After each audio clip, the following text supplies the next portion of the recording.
Getting a breast reduction was the right choice for me, but I never imagined how that choice would come into play years later.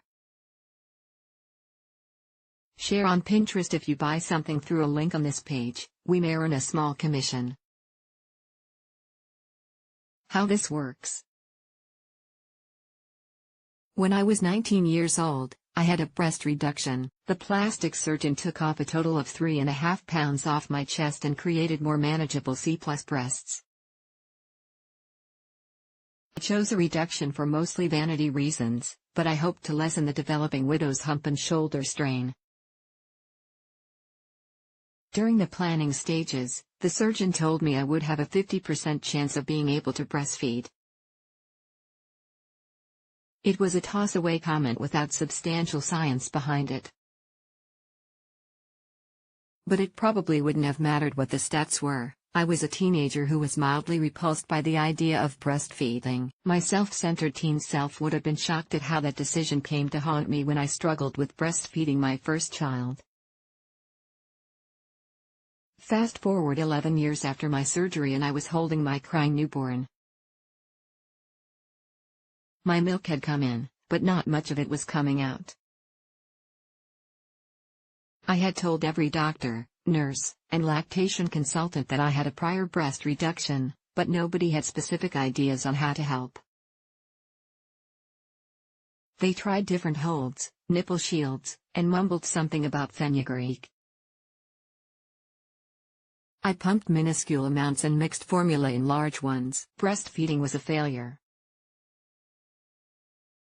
I had chosen to have plastic surgery, and now my son and I were both living with the consequences. Breast reductions are not uncommon. Almost 500,000 trusted source women have breast reductions every year. Breastfeeding after reduction even has its own acronym, FER. And there are enough women who try it to spawn a FER support website and Facebook group, but there is also a lot of misinformation and ignorance of the challenges that FER women face. There are very few studies on how breast surgery affects breastfeeding. There are different types of reduction surgery. Women who want to breastfeed should ask their surgeon if the nipple will be removed completely or just moved. The more of the nipple and milk ducts that were left attached, the more likely trusted source that breastfeeding will work. Amazingly, severed milk ducts can reattach, but it can affect how much milk is produced. Making breastfeeding work takes work. Breastfeeding works on a feedback loop between nerves, hormones, and ducts. Any damage to this loop can affect how much milk is produced and delivered to the baby. But the good news is that the nerves can relearn their job, and ducts can start to work after a baby is born. As soon as your baby is born, emptying your breasts and letting them refill is very important to encourage the recanalization of the nerves. When I was pregnant with my second child, I was much more proactive. I interviewed lactation consultants while pregnant until I found someone who had experience with breastfeeding after a reduction. She came over every day for the first week. When it was clear that my son was not gaining enough weight on day 7, she cracked open a can of formula and showed me how to finger feed him. Breastfeeding doesn't need to be all or nothing like most FERs. I had low milk supply. The feedback system between the milk production and the milk delivery system was slow and unpredictable. With my second child, I pumped for the first month, took blessed thistle and fenugreek, and did breast compressions while I was nursing. I also took domperidone, a prescription drug that increases milk supply. Domperidone is not FDA-approved trusted source or available in the United States but has been available in Canada, where I live, for 20 years. But even with all this, I still did not make enough milk to feed my baby breast milk exclusively. To make sure my baby was getting enough milk, I always tube fed at the breast.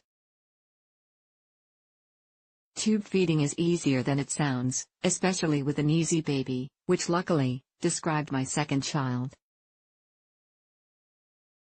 First, you latch the baby onto your breast, and then you slip a tiny tube that is sitting in some formula into their mouth, either in a bottle or in a lactation system.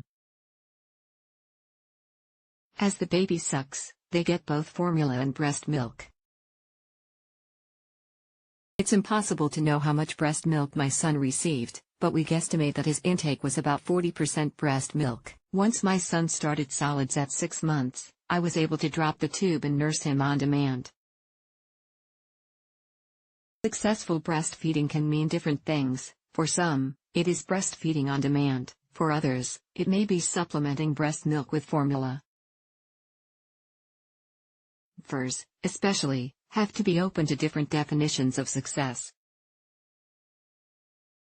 I have never felt more successful than when I was breastfeeding my son while supplementing with formula at the breast. One of the amazing things about the human body is that the milk supply increases with each pregnancy.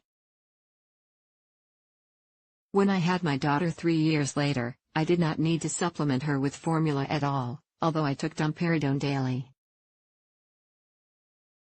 Success doesn't look the same for everyone. Looking back on the experience, I still see my success with my second child as the true victory.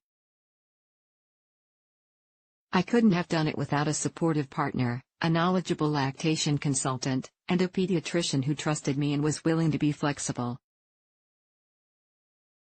If you are considering breastfeeding after breast surgery, arm yourself with as much knowledge as possible. If possible, get a copy of Defining Your Own Success, Breastfeeding After Breast Reduction Surgery by noted breastfeeding expert, and from Mother, Diane West. The book is extremely detailed and hopeful, with real-life stories, although West acknowledges the information on low milk supply is outdated. Join the For Support group on Facebook and ask lots of questions. Hire an international board-certified lactation consultant, IBCLC, who has experience working with other women who have had breast surgery. Don't settle for someone who has a vague idea of what that means. You may also want to discuss your plan with your pediatrician and arrange for regular baby weigh-ins. If you're comfortable, talk to your doctor about getting a prescription for a medication that can enhance milk supply. Domperidone is not available in the United States, but there are other medication options. You'll need to talk to your doctor about the benefits and side effects to decide if this is right for you. Do not let anyone tell you that breastfeeding isn't worth it or that it will happen if nature wills it. Don't let them make you feel guilty for your choices, past and present. Let go of your guilt. Having a breast reduction made sense at that time and helped make you into who you are today. You may have to define what success looks like in a different way than you want, and that can be painful. Acknowledge what your limits are. Being a new mom is difficult enough without also trying to overcome physical limitations to nursing. Breastfeeding can be a wonderful thing, but it's also possible to have the skin-to-skin contact and lots of nourishing feeding interactions while bottle feeding. Now that my kids are older, I know that the dichotomies between breastfeeding and formula, and good mother versus bad mother are false.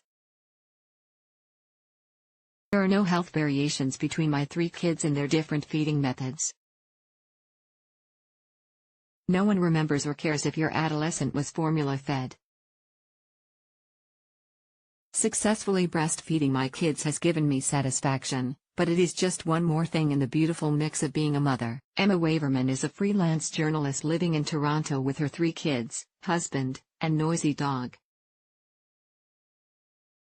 Her food and lifestyle writing can be found in magazines, newspapers, and all over the internet. She is the co-author of the best-selling family cookbook Wining and Dining, Mealtime Survival for Picky Eaters and Families Who Love Them. Follow her adventures and typos on Instagram and Twitter at Emma Waverman.